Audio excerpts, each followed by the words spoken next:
Je suis maître de conférence en économie et en sociologie à l'Université de Lille, au laboratoire Clercé, et j'ai effectué ma thèse que j'ai soutenue en 2016 qui s'intitule « Faire preuve par le chiffre, les expérimentations aléatoires en économie ». Il s'agit dans cette thèse d'étudier les expérimentations aléatoires dont on va parler sous un angle critique, sous un angle pluridisciplinaire, pour essayer de montrer comment on arrive ou comment on n'arrive pas, ou difficilement, à faire preuve par le chiffre. Faire preuve par le chiffre, c'est qu'aujourd'hui, dans notre société, mais comme depuis plusieurs décennies, on est abreuvé de chiffres à longueur de journée, dans les médias, dans les débats politiques, dans la vie de tous les jours. Il y a des chiffres et on peut penser qu'il y a de plus en plus de chiffres à l'heure du big data, des nouvelles technologies, etc. Et donc, les chiffres servent d'argument dans le débat public, dans le débat politique, et il s'agit d'essayer de voir comment est-ce que ces chiffres sont construits, comment ces chiffres sont élaborés, quels sont les choix qui président à la construction de ces chiffres-là, à cette quantification, à cette mise en nombre du monde social et de la société. Et l'objet que moi j'ai choisi dans ma thèse, c'est celui d'une méthode en particulier qui est celle des expérimentations aléatoires.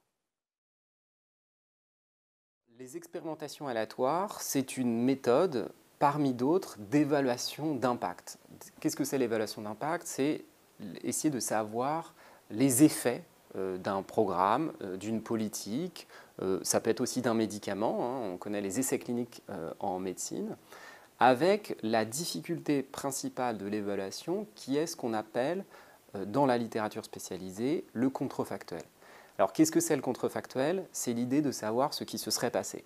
Je vais donner un exemple justement pour mesurer tous les enjeux de l'évaluation d'impact. Si je lance une politique publique, par exemple celle qui a été lancée récemment de diviser le nombre d'élèves par 2 dans les classes en CP, dans les écoles REP+. Bon, on peut regarder à la fin de l'année si le niveau des écoliers s'est amélioré, mais pour mesurer réellement l'effet de cette politique, je dois savoir ce qui se serait passé si je ne l'avais pas mise en place. Et ça, c'est la difficulté de toute méthode d'évaluation d'impact. Et j'en viens aux expérimentations aléatoires. La manière qu'ont de résoudre ce problème, les expérimentations aléatoires, c'est d'utiliser le tirage au sort dans la constitution de groupes, un groupe témoin, un groupe de contrôle. Alors, un groupe témoin, pardon, et un groupe test. Alors, qu'est-ce que c'est le groupe témoin? Qu'est-ce que c'est le groupe test? Je vais prendre une population. Parmi cette population, je vais tirer au sort 2 groupes.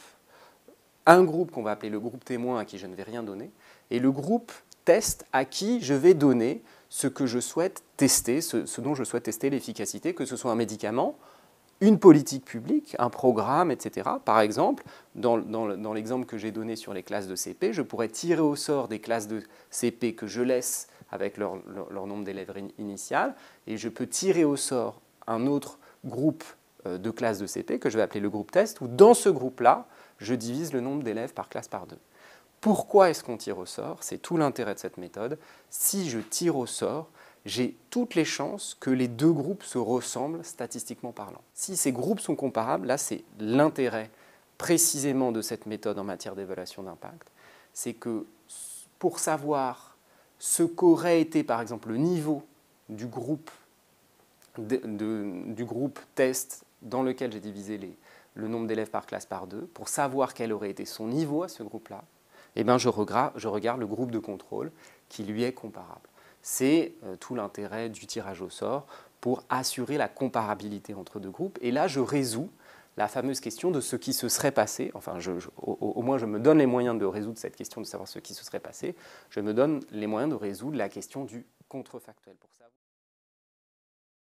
Alors, ce qui m'a semblé intéressant et opportun pour étudier cette méthode et pour regarder comment cette méthode cherchait à faire preuve à l'aide de la quantification, à l'aide de la mise en nombre, hein, parce que c'est une méthode où à la fin, on va, par exemple, je reviens sur l'exemple des écoliers, si je leur fais passer un test à la fin de l'année, je vais comparer la moyenne au test du groupe test et la moyenne au test du groupe de contrôle, et s'il y a une différence significative entre les deux, je vais dire bah, ça marche de réduire le nombre d'élèves par classe. Bon.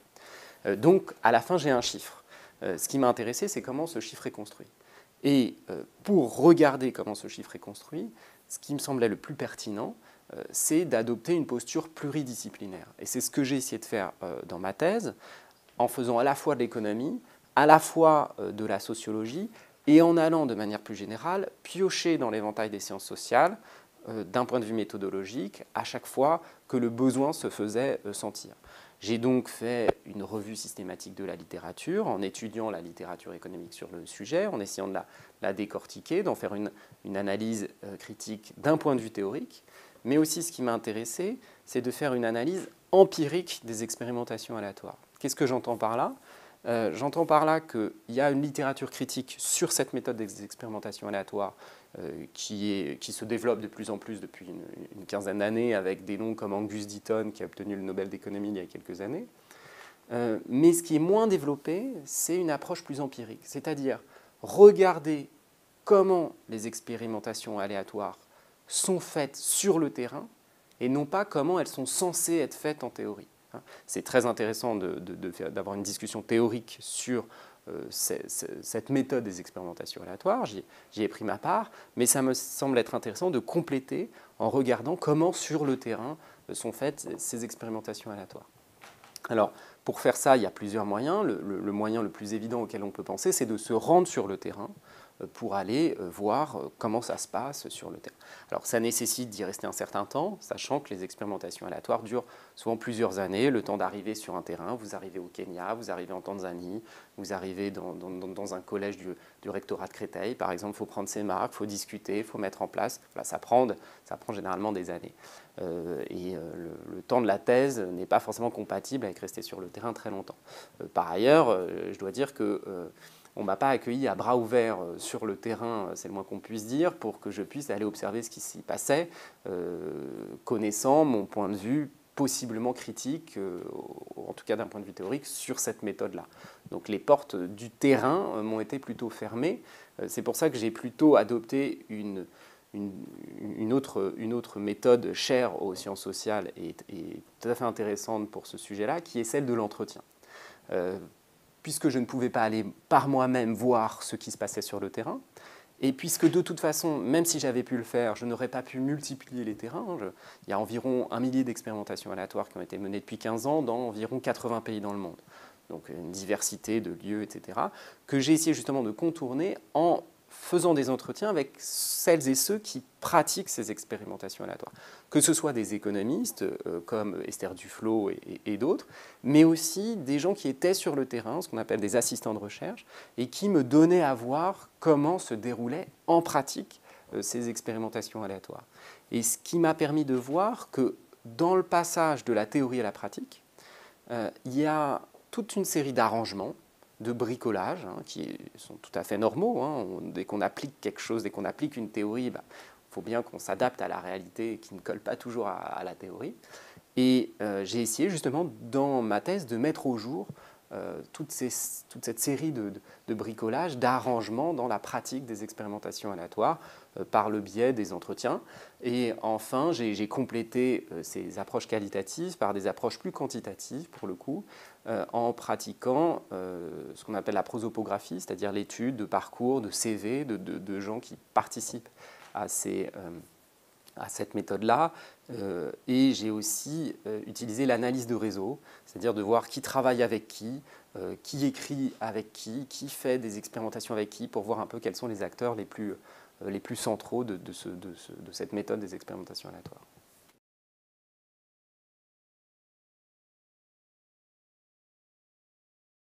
La première, celle qui possède une grande force, qui n'est pas d'ailleurs spécifique aux expérimentations aléatoires, c'est une problématique qui traverse toutes les sciences sociales, c'est la question de la généralisation.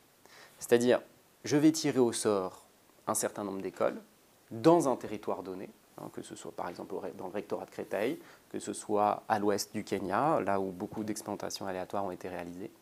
Je vais en tirer des résultats, mais qu'est-ce que ces résultats me disent sur un autre contexte que celui dans lequel ils ont été obtenus? C'est-à-dire, est-ce que ça va me parler, est-ce que ça va me dire quelque chose sur les collèges du rectorat de Bordeaux? Est-ce que ça va me dire quelque chose sur l'Est du Kenya, ou la Tanzanie, ou l'Ouganda, qui sont des pays voisins, ou l'Inde, qui est un pays d'un autre continent? C'est la question de la généralisation. Dans quelle mesure je peux généraliser à partir de quelques observations, de quelques milliers, et au mieux de quelques dizaines de milliers d'individus? Et ça pose la question des connaissances plus générales que l'on peut tirer des expérimentations aléatoires. À mon sens, c'est une question qui reste ouverte aujourd'hui, et une question qui est cruciale, parce que si les résultats qu'on peut tirer sont uniquement locaux, est-ce que le jeu en vaut la chandelle finalement? C'est des expérimentations qui coûtent très cher, et si on ne peut pas en tirer des connaissances suffisamment générales, on peut se demander si ça en vaut le coup.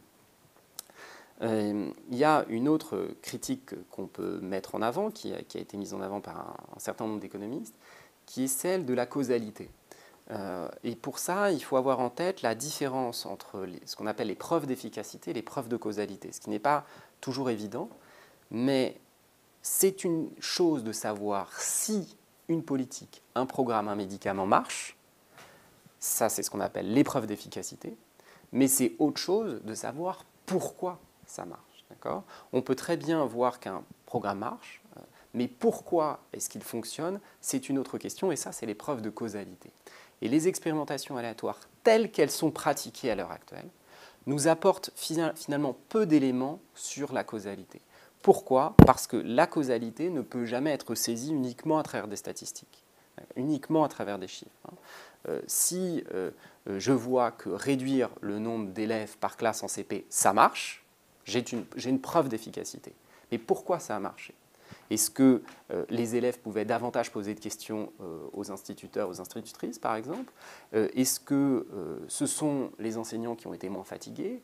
Est-ce que les parents ont pu avoir plus d'interactions avec les enseignants? Bon, voilà, on peut imaginer qu'il y a une multitude de chaînes causales possibles. Et les statistiques ne donnent jamais de causalité en tant que telle. Il faut toujours un appareillage théorique derrière et complété par des approches qualitatives. C'est une autre critique que je formulerai à l'égard de la façon dont sont pratiquées les expérimentations aléatoires à l'heure actuelle.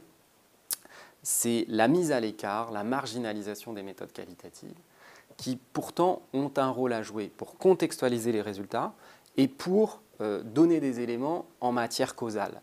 Aller faire des entretiens avec les écoliers, avec les parents, avec les instituteurs, pour continuer sur cet exemple de classe. Voilà. Et l'approche qualitative les approches qualitatives, peuvent compléter utilement cette méthode des expérimentations aléatoires. Je pense que les expérimentations aléatoires, complétées par des approches qualitatives, peuvent être un outil parmi d'autres qui peut être mobilisé dans le cadre d'élaboration de politiques publiques. Mais là où il faut être précis, c'est qu'on présente souvent les expérimentations aléatoires comme une méthode d'évaluation de politique publique. Ça me semble un petit peu imprécis, parce que ce n'est pas des politiques publiques qui sont évaluées. Si je lance une expérimentation aléatoire, comme c'est le cas depuis une quinzaine d'années, ça va être, comme je l'ai dit, sur un petit périmètre, avec un petit nombre d'individus.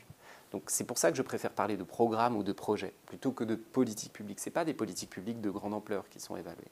Il y a des politiques publiques de grande ampleur tout le temps en France, mais elles ne peuvent pas être évaluées à l'aide d'expérimentations aléatoires. Après, les expérimentations aléatoires, complétées par des méthodes qualitatives, peuvent éventuellement donner des intuitions, des hypothèses, des pistes à suivre dans l'élaboration des politiques publiques, mais en aucun cas, il me semble que les expérimentations aléatoires peuvent constituer l'alpha et l'oméga des politiques publiques en France et ne sauraient être considérées comme le gold standard des méthodes d'évaluation, comme cette méthode est considérée par beaucoup d'économistes en France et à l'étranger et un certain nombre de praticiens des politiques publiques.